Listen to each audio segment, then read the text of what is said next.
صبح بدا من طلعته. حضرت عمر فاروق رضی اللہ تعالیٰ عنہ رات کا وقت ہے، چہرے پہ نقاب ڈال کے گلی میں گھوم رہے تھے. میں بھی گلی میں نکلتا ہوں، آپ بھی نکلتے ہیں، لیکن مقصود یہ ہے کہ ذرا پتہ کریں باہر کی ہوا کیسی ہے. مقصود یہ ہے کہ پتہ کریں کہ آج برگر کس دکان کا اچھا ہے، معلومات کریں کہ محلے کی سیاست کس رخ جا رہی ہے. وہ بھی نکلتے تھے، لیکن مقصود یہ نہیں تھا. مقصد سمجھ گئے تھے نا، وہ اس لیے نکلتے تھے کہ پتہ کروں کوئی دکھی تو نہیں، کوئی تکلیف میں تو نہیں، کوئی آزمائش میں تو نہیں. دیکھیں نا، کام وہی ہے، میں بھی کرتا ہوں، آپ بھی کرتے ہیں، ساری دنیا کرتی، لیکن وہ ایکم احسن عملا، کردار کس کا ستھرا ہے، ذہن کس کا اونچا ہے، ذوق کس کا بڑا ہے. زندگی وہ بھی بتا گئے، ہم بھی گزار رہے ہیں، لیکن وہی کمزور باتیں اور وہی روایتی گفتگو اور وہی لب و لہجہ اور وہی دنیا داری کے مخصوص سی ہماری گفتگو، فلاں کیا کر رہا ہے، کہاں پہنچ گیا. اگر پیسے کسی نے نہیں کمائے تو کہاں نکھٹو ہے تب نہیں کمائے، اور اگر زیادہ کما لیا تو کہنے لگے ایک نمبر طریقے سے تو نہیں کمائے جا سکتے، یہ کوئی غلط رستہ اختیار. گفتگو ہے بس، نشستن گفتن برخاستن. تو اعلیٰ کام، اعلیٰ کردار ان لوگوں. حضرت عمر گزر رہے تھے تو غلام ساتھ تھا. ایک شخص کو دیکھا کہ مدینے کے باہر خیمہ لگایا ہوا ہے.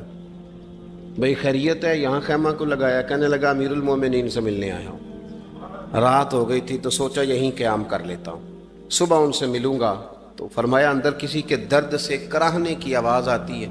کہنے لگا میری بیوی ہے اور بچے کی ولادت کا وقت آ گیا، تکلیف میں. حضرت عمر دوڑے گھر گئے، اپنی اہلیہ سے کہنے لگے نیکی کمانے کا ارادہ ہے؟ اس نے کہا ہے. مقصد سمجھ گئے تھے نا وہ لوگ.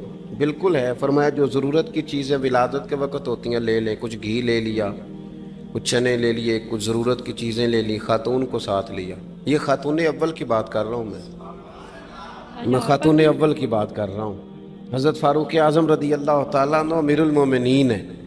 حضرت عمر نے اپنی اہلیہ کو ساتھ لیا، جہاں وہ شخص تھا وہاں آئے. اہلیہ نے حضرت عمر کے ذمہ کام لگایا، آگ جلا لیں، یہ تیل لے لیں، فلاں فلاں چیز گھی میں ڈال لیں، بنانی شروع کر دیں.